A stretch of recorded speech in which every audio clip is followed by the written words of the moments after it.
Assalamualaikum warahmatullahi wabarakatuh. Mohon maaf, bukan iklan di belakang. Kebetulan lagi di supermarket. Di belakang saya sekali lagi bukan iklan. Kebetulan lagi duduk-duduk, dapat WA, SMS, langsung saya buat video. Sekali lagi sebelumnya saya doakan kembali untuk yang menonton YouTube Tony Sastrajaya selalu diberi kesehatan, umur panjang, apa yang diinginkan segera tercapai, amin.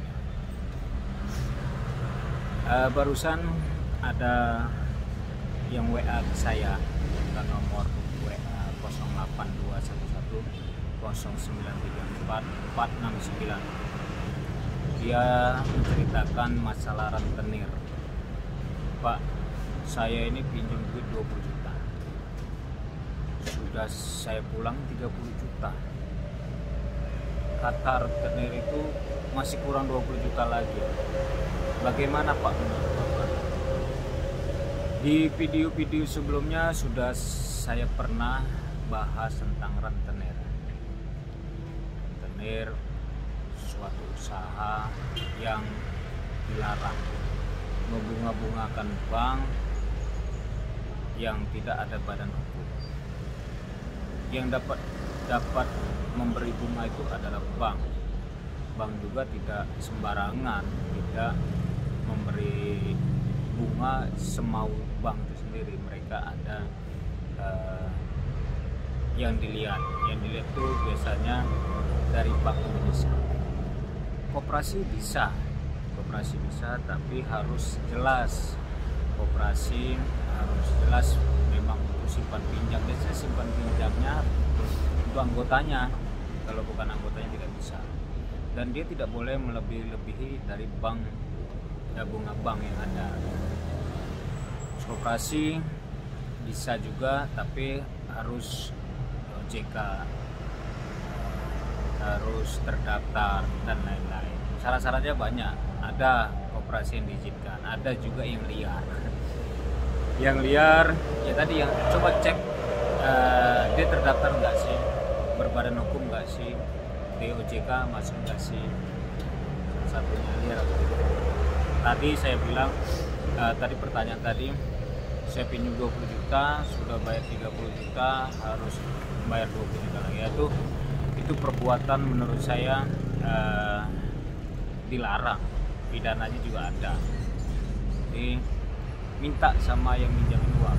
Biasanya sih kita minjam uang itu ada anggunan apa yang dipegang oleh peminjam. Nah, biasanya dengan agunan itu, dengan perjanjian dan kesepakatan, apapun ceritanya rentenir tidak boleh.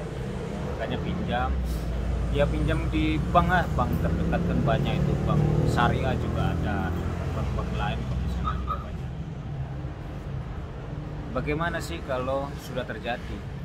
Nah, ini kita cerita yang sudah terjadi. Kalau belum terjadi, saran saya dari Tony Sastrajaya, kelas hukum ini menyampaikan larangan untuk janganlah pinjam ke pribadi, pinjam ke mengatasnamakan koperasi, itu janganlah, karena dia jelas bakal menyakitkan.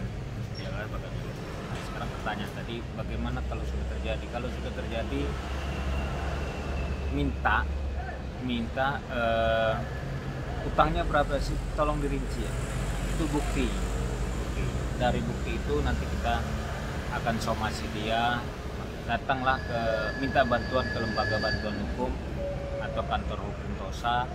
Kalau di Bandar Jaya, sekali lagi bukan promosi, karena dengan kantor hukum TOSA, maka saya mereferensi, tapi saya tidak mengarahkan, tidak menyuruh dan tidak memaksa ke sana. Saya mereferensi saja. Tidak boleh juga kantor hukum untuk iklan ya. Di sini saya mereferensi karena saya melihat para pengacaranya sudah jelas legalitasnya. Berita acara sumpahnya ada. Lapor TOSA juga terdaftar, Menteri Hukum dan HAM juga terdaftar, akta notaris juga terdaftar.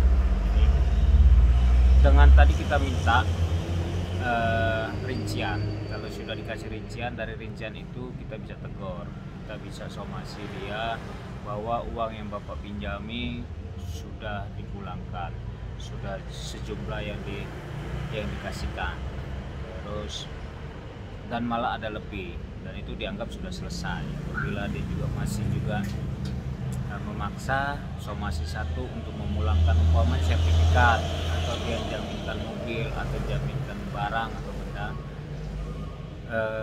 somasi suruh mulangi. Kalau dia tidak mulangin 2 kali ya kita somasi.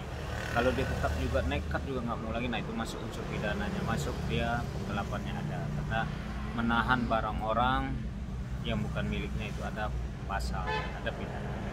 Jadi somasi 2 kali, terus setelah somasi 2 kali dia tidak mengindahkan, buat laporan ke polisi, ceritakan ke polisi kronologis dan sebagainya, tapi bawa juga bukti bahwa sudah pernah membayar, bukti kalau sudah pernah nyicil dan sebagainya. Itu makanya bayarnya itu harus ada bukti transfer, bila perlu tanda terima pakai kwitansi. Setelah ada bukti semua, somasi dia tidak, baru masuk laporan polisi di mana tempat melapor ya, di mana tempat melapor, di mana terjadi transaksi, di mana waktu menyerahkan sertifikat, di mana waktu transfer dan sebagainya. Polisi juga akan menerima laporan, dia akan pelajarin apakah ini masuk unsur pidana atau tidak. Itu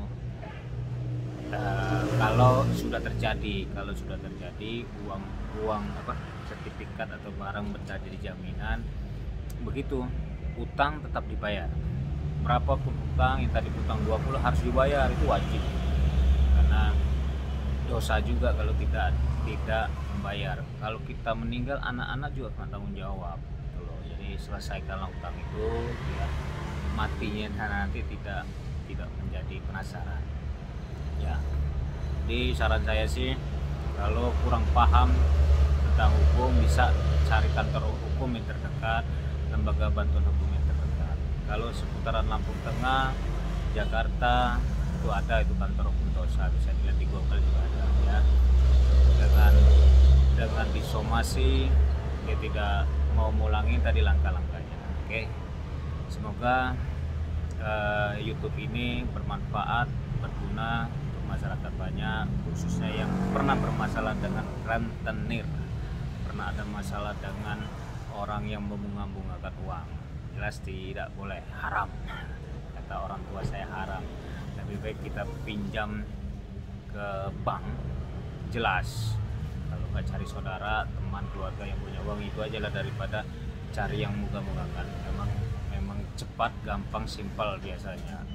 Nah itu ya, itu aja mungkin hari ini pelajaran hukumnya. Kalau ada yang mau disampaikan, yang mau ditanyakan, mau dibuat YouTube-nya, WA saja ke nomor handphone saya tadi sudah saya sampaikan di awal video ini, di WA, di SMS atau komen di bawahnya ya.